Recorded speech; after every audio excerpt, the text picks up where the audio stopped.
Hello, my name is Chad Young, and the giving voice to values case that I decided to present on is the Binney and Jets case. So a little background about the Binney and the Jets case.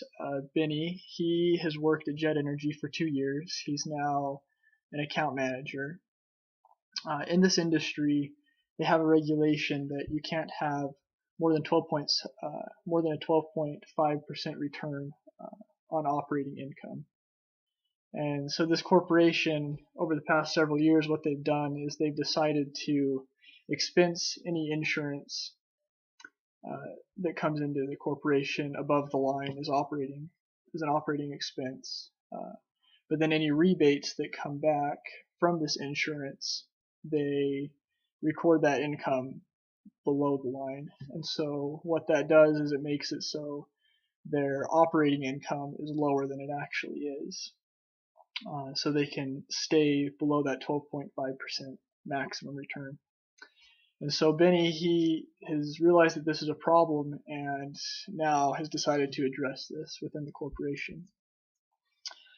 The process to voice his concern, he should first discuss this with Sarah Higgins. Sarah Higgins is the controller of the corporation, and she's also his immediate supervisor. Now, if Sarah decides not to listen, he can go above her and talk to either Sam or Vanessa, the CFO and CEOs of the company. He could also talk to the audit committee. The audit committee, they're independent of the corporation, which may be better for him. And as a last resort, if nobody within the corporation is willing to listen, he should be willing to take the action to blow the whistle. Now, Minson Morris in the text, they have discussed with respect to whistleblowing that we should proceed with caution because of the negative ramifications, but it should definitely be an option that he should consider as a last resort. So some ethical values that come to the forefront with this situation are objectivity and integrity.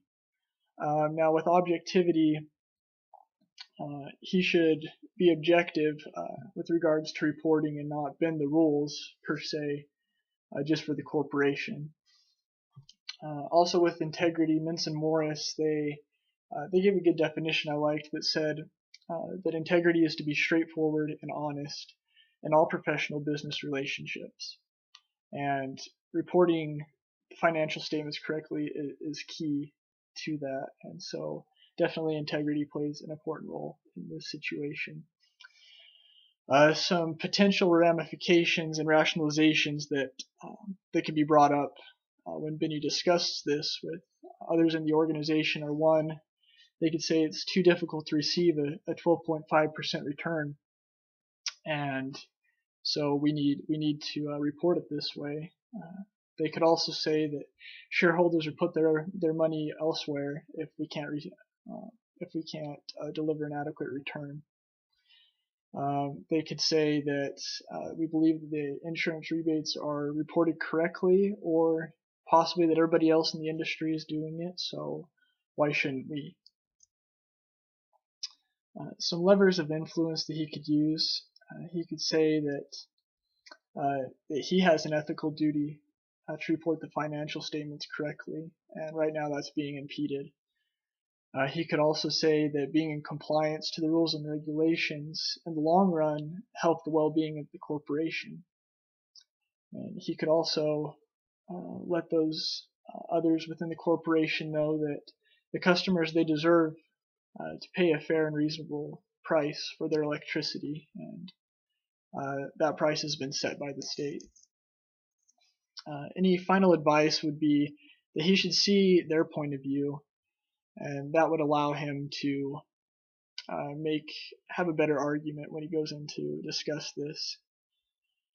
He should develop and rehearse beforehand any potential rationalizations like we've discussed earlier, and ultimately be willing to leave the corporation as a last resort and blow the whistle. I hope this helps. Thank you for your time, and I hope that helps Binney. Thank you.